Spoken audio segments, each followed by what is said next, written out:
Hey everyone, welcome back to the channel, and today we'll be doing an unboxing and review video for the 1/6 scale Serene Hound Rine Tache figures by i8Toys. This one is a lot of fun, so let's just dive right in.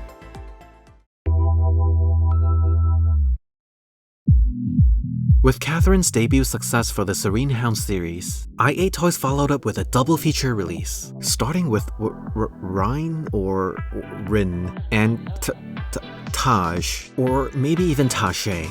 Okay, look, I'm not really sure how to pronounce these, so I'm just gonna roll the dice here and go with Rine and Tache. Alrighty then, according to the story blob on the box, Rine and Tache are products of the Hematopoietic Agent Project, meaning that they are clones of Catherine, who is a genius member of the Serene Hound troops. By the way, if you haven't already, please check out the review for Catherine with a link in the description. There's a fun bit of trivia there for the Serene Hound series and i8Toys in general. I'll be making plenty of references to Catherine since these figures are so closely related. Released in 2021, Rine and Tache were actually sold separately without any bundled offers. But even so, each box has a set of magnets on the side for sticking to its other half, which is a thoughtful surprise.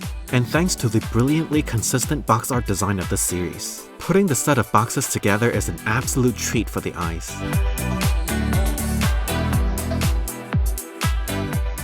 Starting with the portraits, the face sculpts are exactly the same as Catherine's, which only makes sense because Rine and Tache are her clones, but there's still plenty of differences between the three figures, first and foremost being the hair sculpts. This time, there's a lot more volume, and they look surprisingly natural. The details in the colors, strands, and shape adds a lot of personalities to the otherwise identical faces. The eyeshadow here is cleaner and sharper. The lips also have this beautiful fade to color. There's no more of that high gloss eyeshadow this time, so it's easier for the glowy eyes to come through. And while we're here, I was pretty bummed to find that the movable eyes mechanic is still just as clumsy as ever. You must first pull apart and lift up the hair sculpt, which could potentially damage the face paint if you're not careful. Then remove the head sculpt, and finally the neck piece to get to the movable eyes. i8Toys even gave us a little extension for the eye pegs. It's certainly a nice touch, but I still find it easier to just use a pair of tweezers. And when you're done, put back the neck piece. Cover up the face with a strip of paper, then slide it back into the hair sculpt at an angle, and pray that the bangs didn't scuff up the paint. The softer hair sculpt with this release does make this a little easier, but it's still a process I'd much rather avoid just to minimize the risks. However, the new eyeball designs make this grueling procedure very much worth it.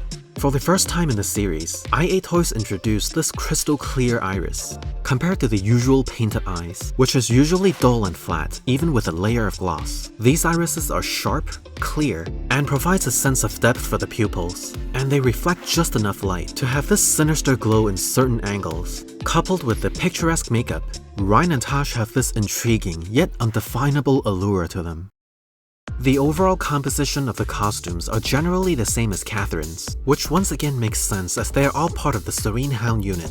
The collar, shirts, harness, and dress all borrow something from Catherine, with a few new twists. For instance, the collar now has a ribbon in the middle, with a neat little button underneath. And if you look really closely, you might notice the generous bosom underneath is about to burst the shirt wide open. But it's all really just a tailoring trick, and not because the shirt is too small.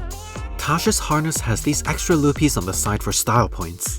There are no glued-on buttons on the harness this time around. Instead, they all went on the Velcro lock on the back of the dress. i8Toys even gave us extra buttons just in case. Tache has the same short sleeves, wrist straps, and fan braces as Catherine's. Rine, on the other hand, has these naturally wrinkled long sleeves with a sewn-in button at the cuffs. And for those who fancy this look, the sleeves can be pulled all the way down so only her fingers are poking out. Oh, and while we're at it, the hands are packed in clear plastic this time to save space. But other than the glove color, they're exactly the same as Catherine's in terms of sculpting and poses. Teetering ever closer to that bishoujo aesthetic, the dresses this time bear more resemblance to that Japanese schoolgirl uniform style. They look fantastic to be sure, but they do wrinkle pretty easily. Ditching the futuristic military knee pads and boots, the footwears on Rine and Tache are rather simple.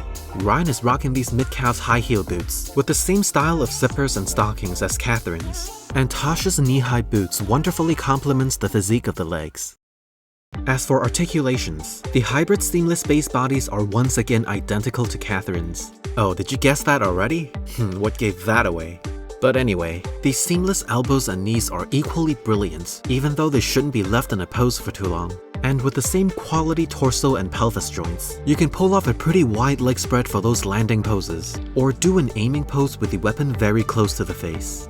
Again, this might be hard to spot, but one major departure from Catherine in terms of contour would be the pronounced bust size. For whatever reason, the cloning process had somehow augmented Rine and Tache's breasts. But since the body isn't fully seamless, the breasts are just soft hollow plastic, so they're super light.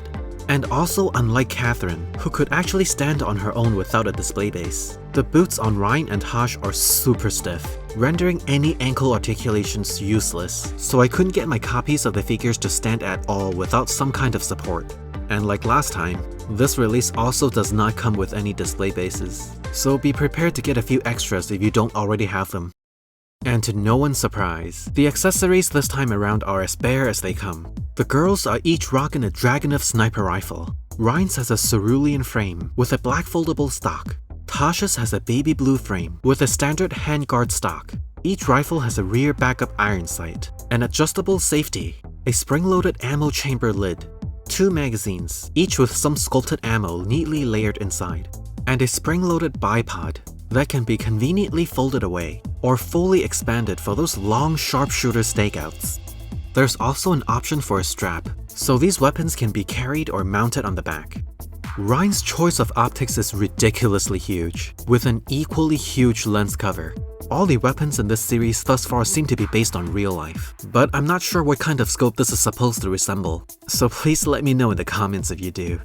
Tache's scope, on the other hand, is your typical PSO optic with a lens cover, which is fairly common with this kind of sniper rifles. She also has a silencer option that, when used, makes the whole profile of the weapon tactically elongated. But also like the last release, these girls look great with these weapons, regardless of configuration.